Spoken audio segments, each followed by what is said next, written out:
Hi, hello, welcome back to my Tamil information YouTube channel. நீங்கள் channel என்ன பார்க்க சொல்லிட்டு பார்த்தீங்கன்னா உங்களுடைய மொபைலில் பார்த்தீங்கன்னா நீங்கள் நெட்டு அதாவது மொபைல் டேட்டா ஆன் பண்ணி அப்படின்னா தேவையில்லாத க்ரோம் நோட்டிஃபிகேஷன் உங்களுக்கு தேவையில்லாத ஆப்போட நோட்டிஃபிகேஷன்லாம் பார்த்தீங்கன்னா உங்களுக்கு வரும். அந்த நோட்டிஃபிகேஷன் எப்படி ஆஃப் பண்ணுறதுன்னு சொல்லி நபர் கேட்டிருந்தாரு. எப்படி அந்த நோட்டிஃபிகேஷன் நீங்கள் ஆஃப் பண்ணுறது அப்படின்றத நம்ம செக் பண்ண போகிறோம். ஓகேங்களா, எப்படி ஆஃப் பண்ணுறது பார்க்க போகிறோம். வீடியோஸ் செட்டிங்ஸ் இருக்கா, செட்டிங்ஸ் ஆஃப் பண்ண மட்டும் போதும். உங்களுக்கு பார்த்தா எல்லா நோட்டிஃபிகேஷனும் ஆஃப் தான் ஆகிடும். எல்லா நோட்டிஃபிகேஷனில் உங்களுக்கு தேவையில்லாத நோட்டிஃபிகேஷன் எதுலேருந்து நோட்டிஃபிகேஷன் வரக்கூடாது நினைக்கிறீங்களோ அந்த நோட்டிஃபிகேஷன் ஆஃப் பண்ணிக்க முடியும். அது எப்படின்றத நம்ம குயிக்காக பார்த்தா வீடியோ ஸ்கிப் பண்ண வரங்க. இப்போ நம்ம சேனல் புதுசாக சப்ஸ்கிரைப் பண்ணி அப்போ நம்ம போய் ஒவ்வொரு வீடியோஸ் நோட்டிஃபிகேஷன் வந்து இருக்கும். சப்ஸ்கிரைப் பண்ணுங்க. சரி வாங்க நம்ம வீடியோவில் பார்த்தோம். போயிடலாம். எப்படி ஆஃப் பண்ணுறது முதல்ல சொல்லி தரேன். முதல்ல உங்கள் மொபைலில் செட்டிங்ன்ற ஆப்ஷன் தான் ஓப்பன் பண்ணிங்க. செட்டிங்ஸ் ஓப்பன் பண்ணிட்டு பார்த்தீங்கன்னா நான் சொல்ல சர்ச் பண்ணா பண்ணுங்கள். சர்ச் பண்ணுற ஆப்ஷனுக்கு சர்ச் பண்ணிக்கலாம். அப்படி இல்லைனா நீ கீழே ஸ்க்ரோல் பண்ணி ஆப்ஸ்னு ஆப்ஷன் ஓகேங்களா. அந்த ஆப்ஸ் அப்படின்றத நீங்கள் கிளிக் பண்ணால் பண்ணிவிடுங்க. அதில் ஆப் மேனேஜ்மெண்ட் அப்படின்றத நீங்கள் கிளிக் பண்ணி அப்படின்னா ஜஸ்ட் உங்கள் மொபைலில் இருக்க எல்லா ஆப்ஸும் மொபைல் சிஸ்டம் ஆப்பு நீங்கள் ப்ளே ஸ்டோரில் டவுன்லோட் பண்ண ஆப் எல்லா ஆப் பார்த்து ஷோ ஆகும்.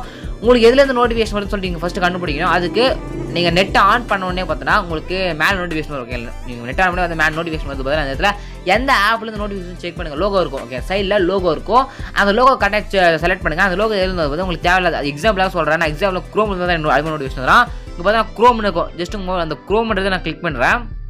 ஓகேங்களா, உங்களுக்கு க்ரோம் வந்து அது நோட்டிஃபிகேஷன் வந்து க்ரோம் கிளிக் பண்ணிட்டு மேனேஜ் நோட்டிஃபிகேஷனுக்கு அது மாதிரி கிளிக் பண்ணிட்டு இந்த நோட்டிஃபிகேஷன் வந்து ஆஃப் பண்ணுற ஆப்ஷன் இருக்கும். ஓகேங்களா, ஜஸ்ட் அலோ நோட்டிஃபிகேஷன் பதிலாக இதை பார்த்து ஆஃப் பண்ணிடுங்க. இது ஆஃப் பண்ணிட்டீங்க அப்படின்னா ஜஸ்ட் க்ரோம்லேருந்து எந்த ஒரு நோட்டிஃபிகேஷன் பார்த்தா உங்கள் மொபைலுக்கு பார்த்தா வராது. ஓகேங்களா, இப்படி தான் பார்த்தா ஆஃப் பண்ணிக்க முடியும். இல்லை எனக்கு க்ரோம் நோட்டிஃபிகேஷன் ஆன் பண்ணிக்கலாம். ஓகேங்களா, நானும் பார்த்தா இப்படி தான் பண்ணேன்.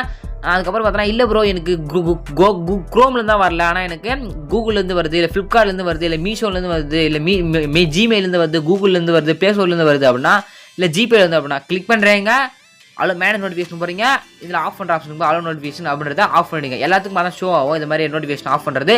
இல்லை ப்ரோ நீங்கள் இன்ஸ்டாகிராம் அதிகம் நோட்டிஃபிகேஷன் வரும். இன்ஸ்டாகிராமில் கிளிக் பண்ணுறீங்க, ஆல் மேனேஜ் நோட்டிஃபிகேஷன் கிளிக் பண்ணுறீங்க, இந்த ஆப்ஷனை ஆஃப் பண்ணுறீங்க. இது ஆஃப் பண்ணிட்டோம்னா இன்ஸ்டாகிராமில் பார்த்தா ஒரே ஒரு பிட்டு மெசேஜ் கூட உங்களுக்கு வராது. ஓகேங்களா, இப்படி தான். இல்லை ஃபேஸ்புக்கு இல்லை ப்ரோ எனக்கு ஃபேஸ்புக்கில் வருது அப்படின்னா ஃபேஸ்புக் ஆப்பை செலக்ட் பண்ணுங்கள். அதில் போய்ட்டு பார்த்தா இது மாதிரி நோட்டிஃபிகேஷன் ஆஃப் பண்ணுற ஆப்ஷனுக்கும் ஆஃப் பண்ணிக்கோங்க. ஓகே, இப்படி தான் பார்த்தா அந்த ப்ராப்ளத்தை நீங்கள் சால்வ் பண்ணிக்க முடியும். சப்ஸ்கிரைப் பண்ணுங்க. எதுக்காக பெஸ்ட்டாக இருக்கலாம். தேங்க் ஃபார் வாட்சிங் ஃப்ரெண்ட்ஸ்.